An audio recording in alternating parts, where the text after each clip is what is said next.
We haven't seen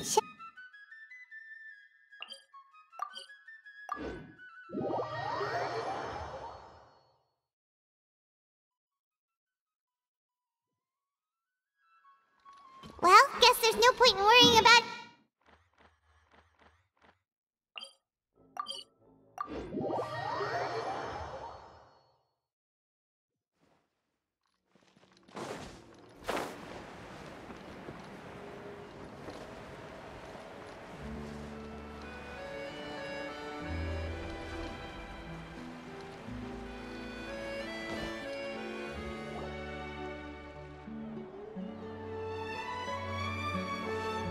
Good morning!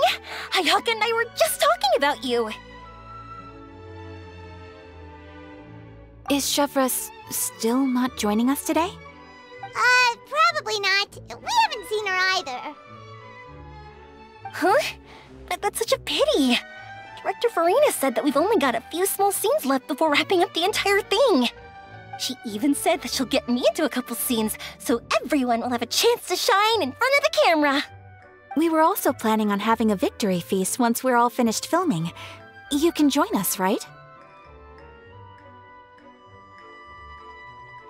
If only Chevros was here. I still haven't taken a photo with her. I'm afraid that can't be helped. Those special patrol folks are like phantoms when they've got a case on their hands.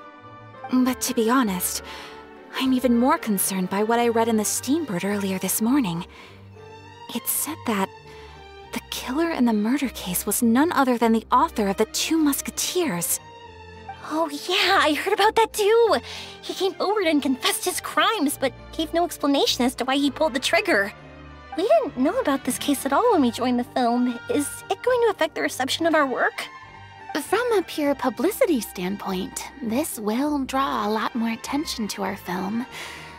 I have to say, though, that no director can be perfectly comfortable with garnering attention through means other than artistic skill. To be fair, I feel like that ship sailed the moment you allowed yourself to be named as the director on our posters. It's not my fault that I'm super popular. What was that saying again? My popularity has, Sunk to an all-time low? spread to the four corners of Teyvat.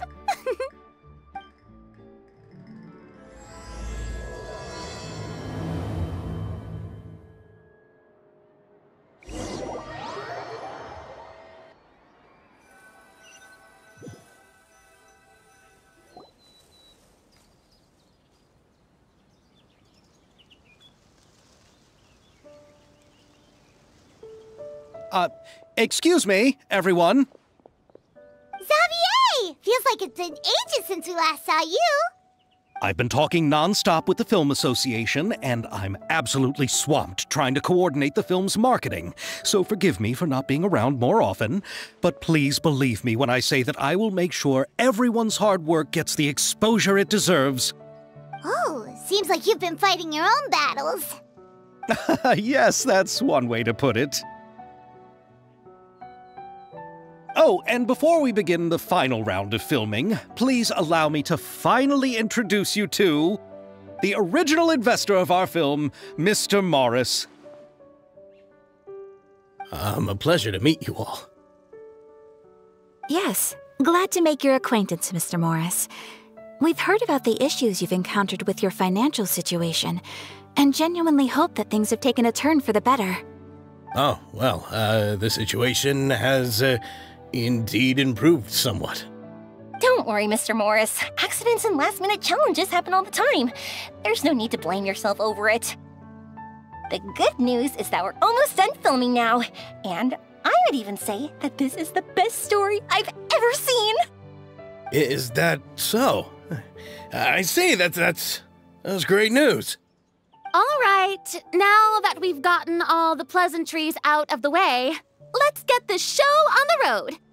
We'll mostly be filming typical people and scenery from the streets today to improve the sense of environmental ambiance in some parts of the film. Oh, and there'll be a cameo for Mr. Kamisato and Miss Yoimiya as well. They'll be used to show outsider perspectives on the fates of the two musketeers. That's right. Ayato should be here any minute.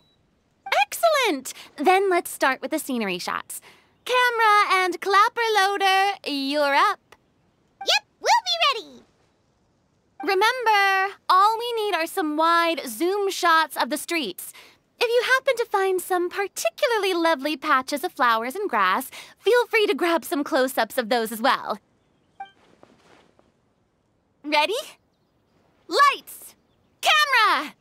Action! Okay, now move the camera slowly. Try to focus on that flower.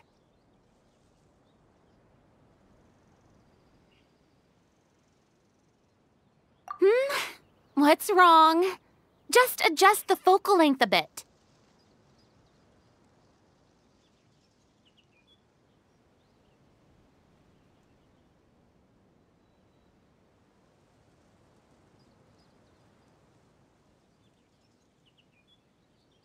Something the matter? Huh? But wasn't it working fine for all the days before? Veronique, can we try a different camera? No problem. How about this one? All right, let's give it another try. Lights! Camera! Action!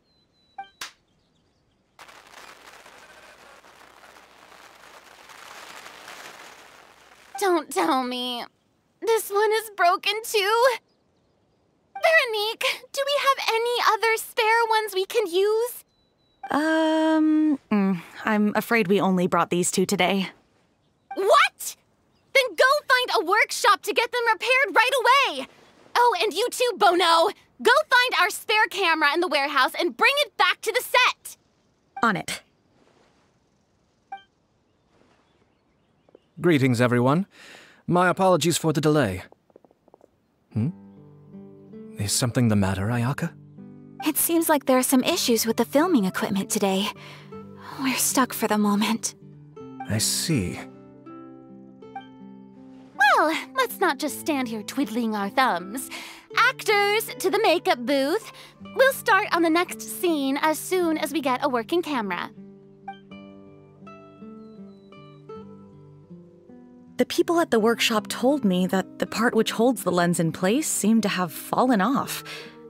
That's super strange. It was perfectly fine just yesterday. Well, no time to dwell on that now. Let's get back to filming. Ahem! Quiet on set!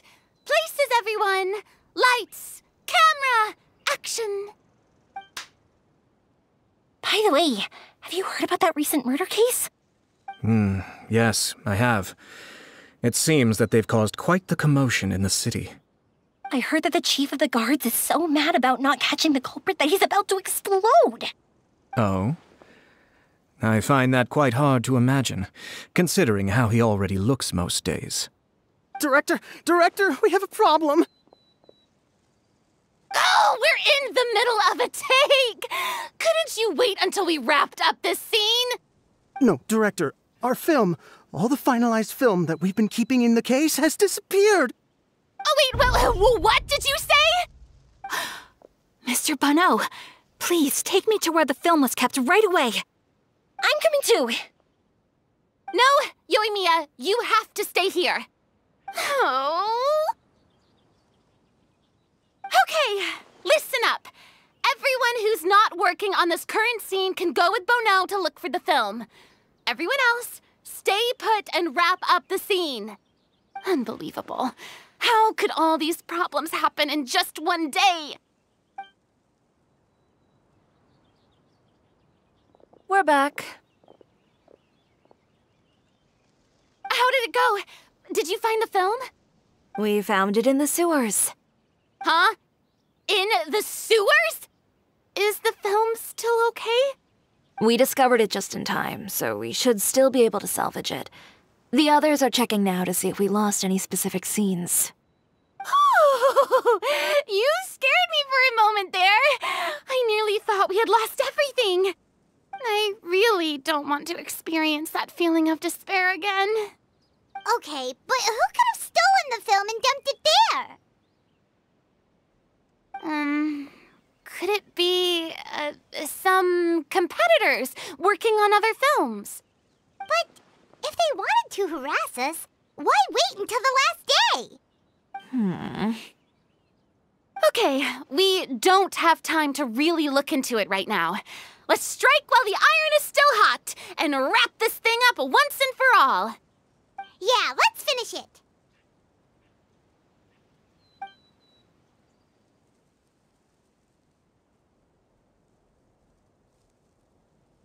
I would like to officially announce that our entry to the festival, The Two Musketeers, has now concluded filming! Paimon is spent. It's so late already. Even though the filming process proved to be extremely challenging, everyone provided valuable and unique contributions to the final product. Thank you all for your dedication and support. And just like Director Farina, I would also like to extend my most heartfelt thanks to all of you. Really, you've all helped me so much. All right, let's save the awards speech for later and hopefully also get some rehearsals in before the real thing. Anyway, now it's time to party! Let's all make our way to the beach and have a celebration feast so loud and fun that even the blubber beast will want in. Party, party! Paimon wants to party!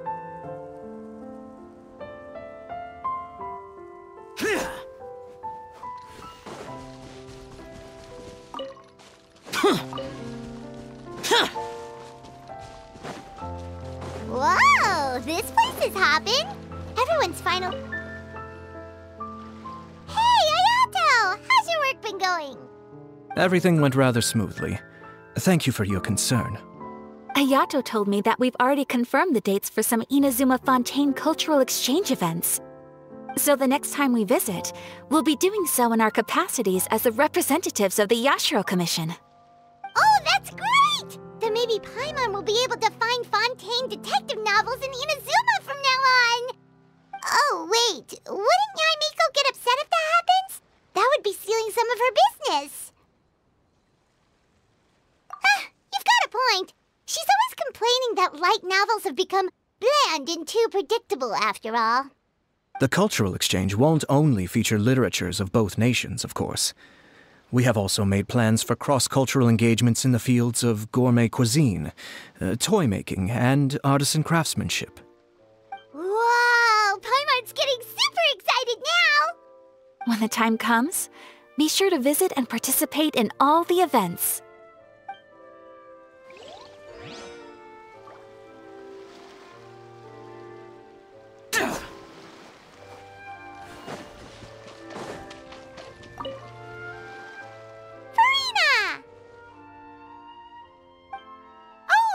My darling clapper loader and camera operator, you've both worked really hard. Paimon thinks you worked even harder than us. Honestly, Paimon was getting a little tired of playing with the clapperboard by the end of it. Worst of all, Paimon started having dreams of you shouting, "Lights, camera, action!" into Paimon's ears. The actual dream can't even start until you've yelled that. Hey! If anything, shouldn't I be more grand and delightful in your dreams? We've been through so much together, and that's how your brain remembers me? That's not Paimon's fault. We've just used the clapperboard too much lately. Anyway, what's most important is that we've wrapped the film. I'm pretty confident that we'll take first prize.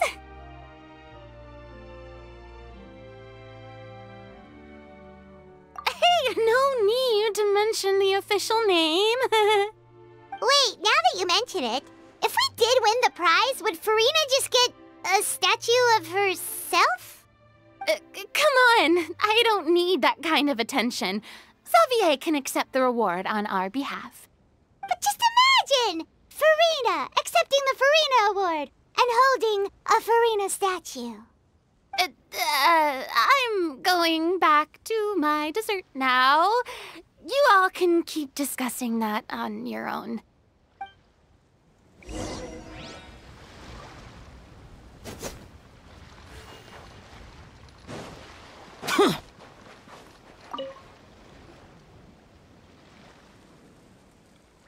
Chiori! Hey, you two. Are you not really into these kinds of big social occasions? Not particularly. But this is still better than Fontaine Fashion Week. But if this film becomes a big hit, people will definitely come flocking to your shop. Yes, that's highly likely. As long as the film can premiere as planned. Are you still worried about the case? That and all the obstacles we had to face today. You're right. It's as if all our bad luck just manifested at once. But why today of all days? No, it's nothing. We've already delivered the film to the editors, so there should be nothing more to worry about. How are you doing, Mr. Morris? You having a good time? Well, you could say that. Do you happen to know when the party is scheduled to end? Judging by how much fun everyone's having, I'd say probably not until well after midnight. Is there something that you still have to take care of at home, Mr. Morris? Oh, well, I'm just not a late night person, so I might take off shortly. Oh no! Silly me. I almost forgot something super important. Oh, what is it? I prepared a whole batch of fireworks for the party, but I forgot to bring them over from the warehouse. Fireworks, you say? That's, truly a pity. Sorry things didn't go as planned. Could you help me carry them over, Mr. Morris? I won't be able to fetch all of them by myself. Me? Are you sure that you can't find anyone else? I just wanted to make this a surprise for everyone. The warehouse isn't far from here. We'll be there in no time. Pretty please, Mr. Morris. These are some of the best fireworks I've ever made. So I also want you to see them before you leave. They're stunning. I promise that they'll be a once-in-a-lifetime experience that you'll never forget. But... It's okay. Just come with me. If we're sneaky enough, nobody else will see us leaving. All right. The warehouse is right over here. I moved the fireworks there in advance, so it shouldn't be too much work bringing them back. It's still a ways away from the party. Sorry about that, Mr. Morris. It's probably because I'm used to carrying fireworks all the time, so it doesn't feel like a lot of work to me.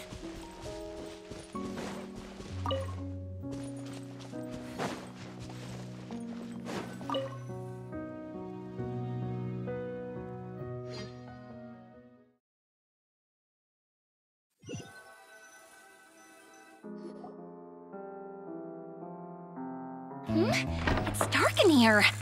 Wait here, Mr. Morris. I think the light switch should be somewhere over here. Why did I have to get roped into this? What was that?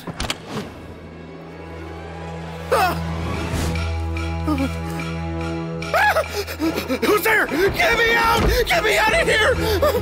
Did you really think you'd get away, Morris?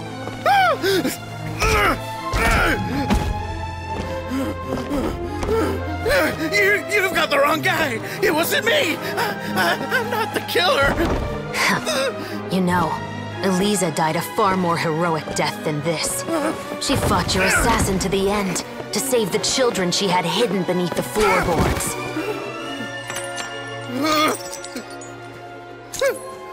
That is Eliza's pendant, the one with a photo of you two inside.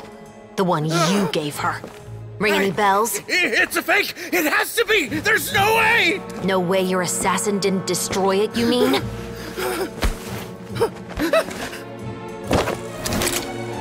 Did you ever love her, Morris? Or was killing her always the plan? No, please. Listen to me. I told Eliza to keep us a secret. I paid her plenty for her silence! I never thought she'd keep the child! Everything was gonna come out, and I had no choice! She'd force my hand! No! I'm begging you. I have money. Just name your price, please! You can keep your Mora, and you can go to hell.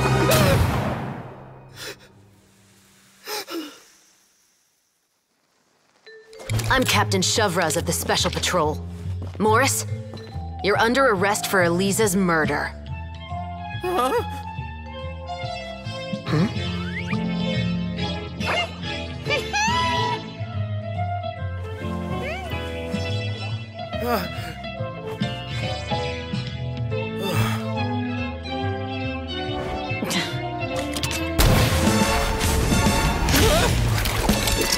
You're under arrest too, prop manager Veronique.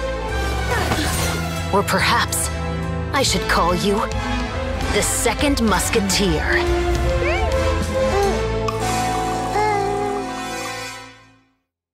Wait, what's going on? This wasn't in the script. Drop the gun, Veronique. Why? Why would you keep me from exacting revenge on this heartless monster? Drop your weapon. This is my final warning.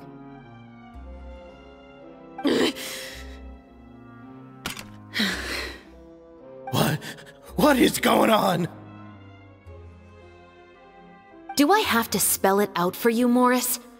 Everything that took place just now was staged to get you to confess the truth. But this last part is all improv, of course.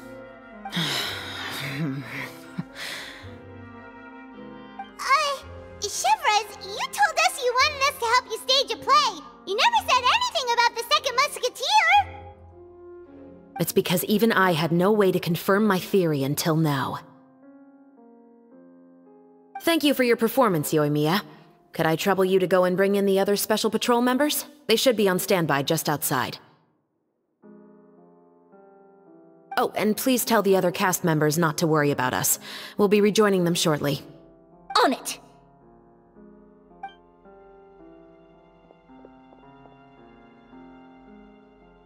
So what do you think, Morris? Care to talk about what happened 20 years ago? My patience is limited, you know. Don't force me to take you back to the interrogation room. I'd wager that you wouldn't last for more than a minute in there. With the recording we made, you have no chance of winning in court. Cooperating with us now is the most practical move. All right. I'll talk. I hired an assassin to murder Eliza. She once worked as a maid on my family's estate.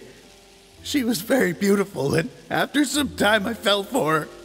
We kept our relationship a secret and carried out an affair for some time, but it wasn't long before she became pregnant. And if my parents ever found out, they would have stripped me of my inheritance and status, driven me out of my home.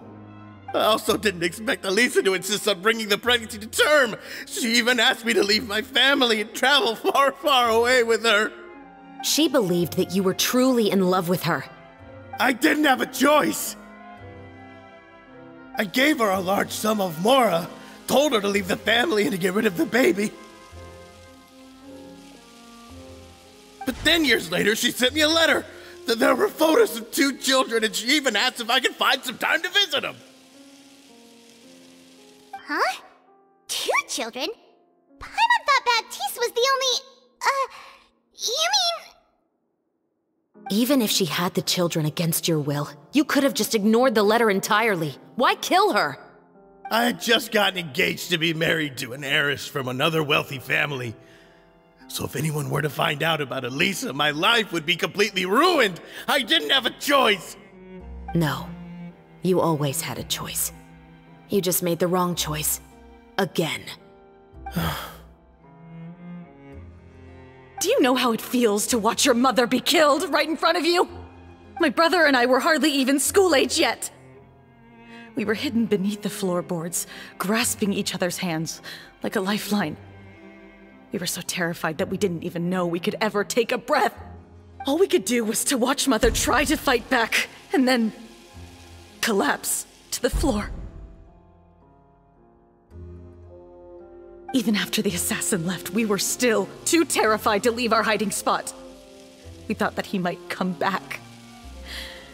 It was only until the next evening when we finally climbed out and gathered around our mother. But she had already become cold and stiff to the touch. You made up your mind right then and there to bring this case to light. Not only that, we resolved to get our revenge. And that's why you became the Musketeers. No, that's why I became a Musketeer! The man from before was also killed by me. My brother had nothing to do with it. I figured as much. You did? I once told these two that he didn't look like a killer to me. His confession from that night also rubbed me the wrong way. I think what really tipped me off was, how could I not feel a sense of regret in him? Huh? He confessed faster than any criminal I've ever met, but he didn't say a single word about you. He insisted that he was the sole perpetrator in the case. But after the questioning ended, I disassembled the musket we dug up from his backyard, put it in front of him, and told him to reassemble it. Wanna guess how far he got? He had no idea where to even start. He's never touched a gun in his life. Based on that, I determined that he was not acting alone. He only surrendered himself to draw our attention and create a moment of opportunity for his partner. So, I decided to play along. And as expected, the second Musketeer followed us without hesitation once she saw Morris get separated from the rest of the cast. Besides, why else would he call the novel The Two Musketeers? But how did you know it was Veronique? I figured it out the moment Baptiste told me his father's name. That so-called financial crisis was all just a ruse. He just wanted to sign up as the investor and then leave the film without any source of funding. After all, he has a vested interest in minimizing the reach of this story. It's really just the same thing as what he did to Eliza all those years ago. Human scum. But then Xavier pulled out all the stops and got the film made against all odds. Morris couldn't have that. With the killer in custody, he figured it was safe to act. And so he came to visit the set today, just as I expected. Wait, so you were behind all those mishaps today?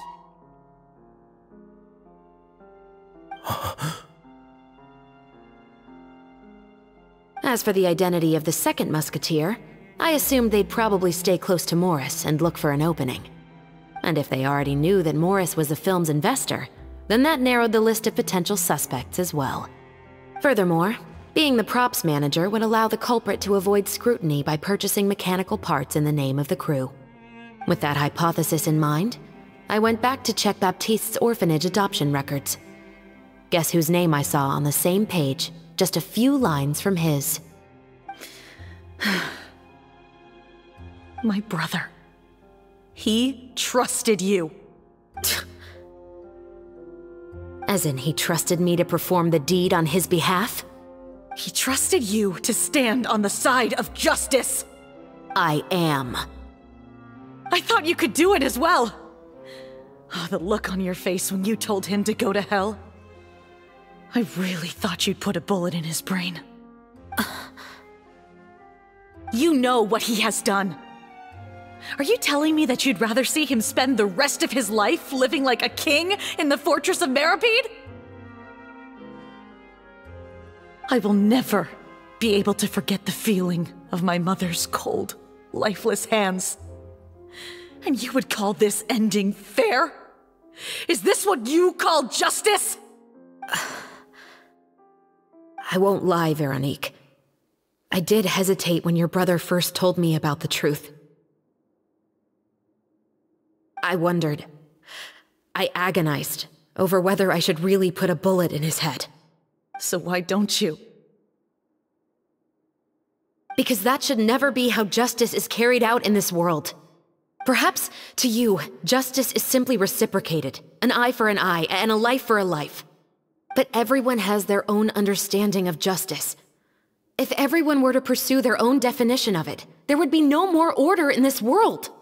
Today, you'll kill Morris, and tomorrow, his children may come for you. The world cannot render judgments based on a desire for revenge.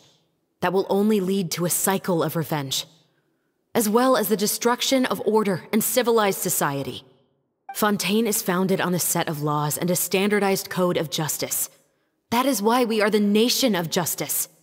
But with all that said, I will promise you this. Morris will not lead a cushy life in the fortress of Meripede. Chevreuse, the rest of the Special Patrol is here. Thank you so much, Yoimiya. Letelier, Terena, please take them away.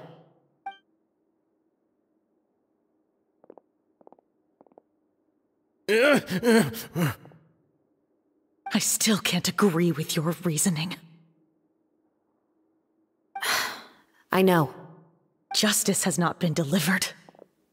At least, not today.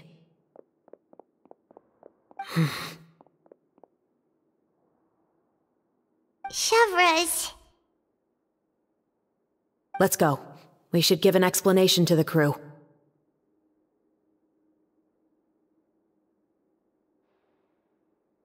Thank you for your concern. I'm fine. I'm just thinking about the things in life that have driven people to take justice into their own hands.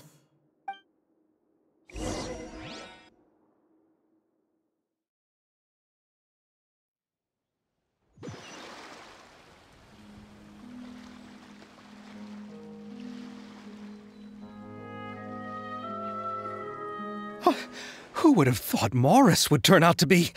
I'm at a loss of words. How could he have done something like this? I'm just glad that you're all safe and sound. Who knew that such a labyrinth of cases would be behind this story? Well, what should we do now? We have a finished film, of course, but should we still go ahead with the premiere? What do you mean?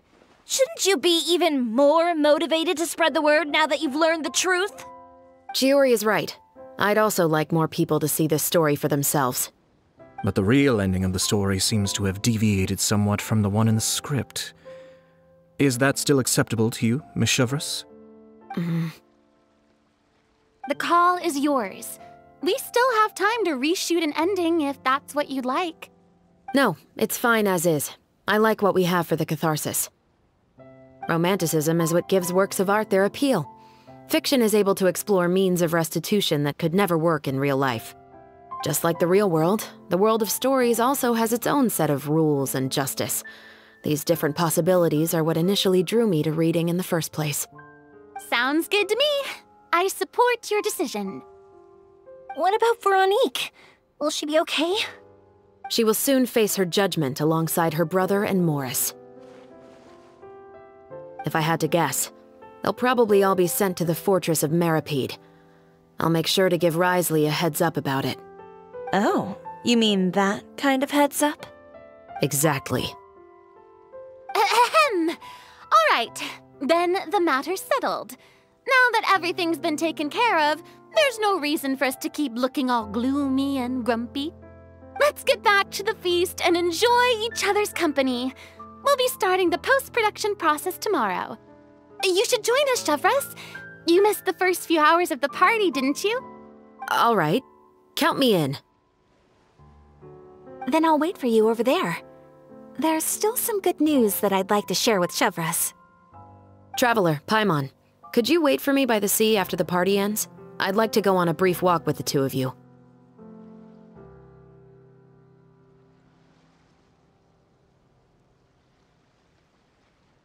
Thank you very much.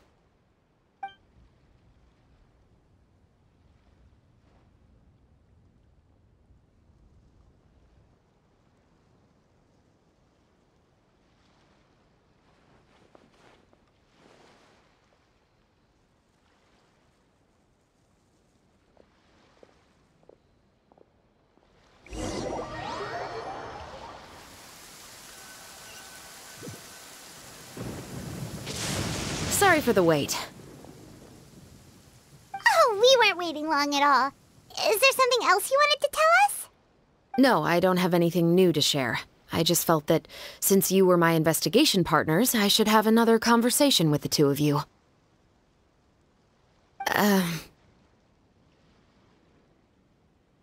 Traveler, how would you have responded to Baptiste's request if you were in my shoes?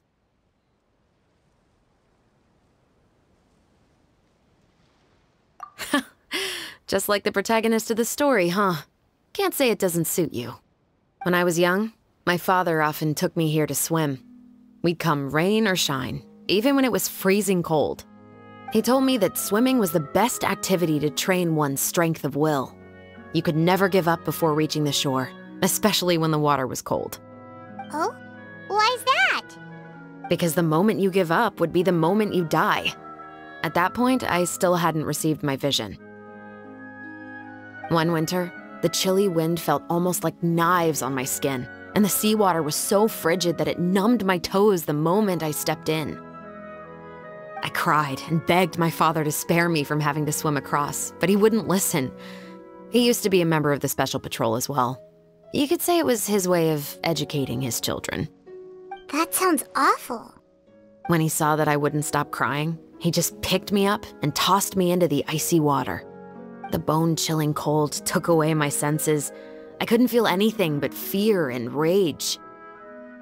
I waited for my father to save me, but one look and I knew he'd already started swimming for the opposite shore. I realized that if I were to give up, I really would die right then and there.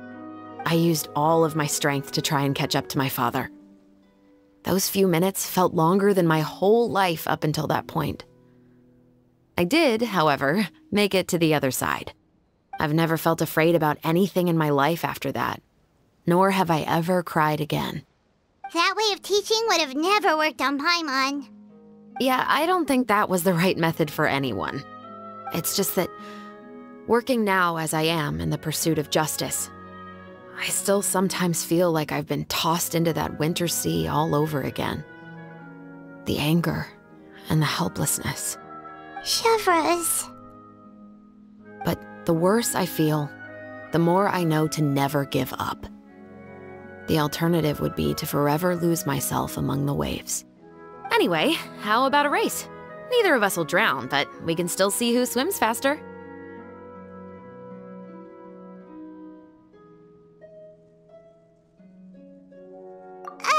You guys go ahead! Paimon will grab the clapperboard to mark the start of the race.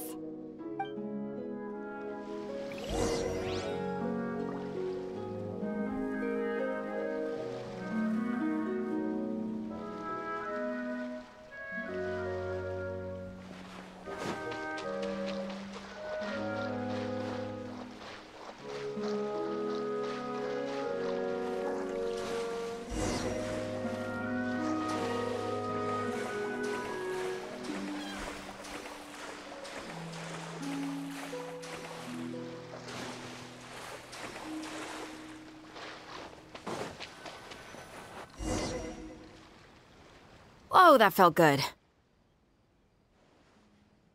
You were so fast in the water, Chevreuse. You were swimming even faster than Paimon can fly. So, about the Special Patrol, did you join because of your dad?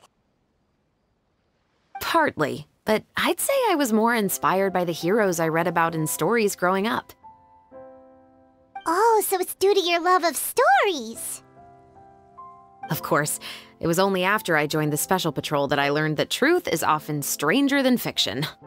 Come on, let's walk a bit more.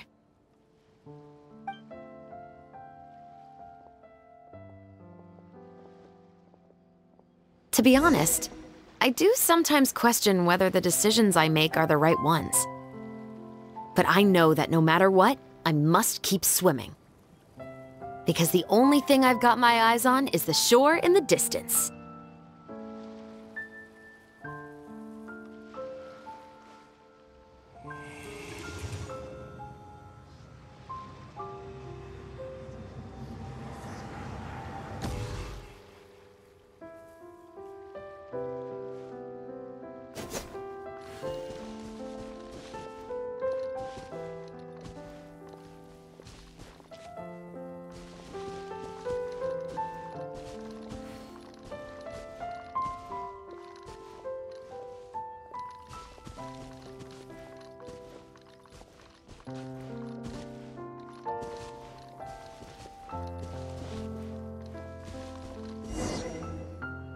Thank you for coming on this walk with me. I feel a lot better after getting all that off my chest. Huh. We're nearly back at Baptiste's house. Huh. You're right. I didn't realize we were so close.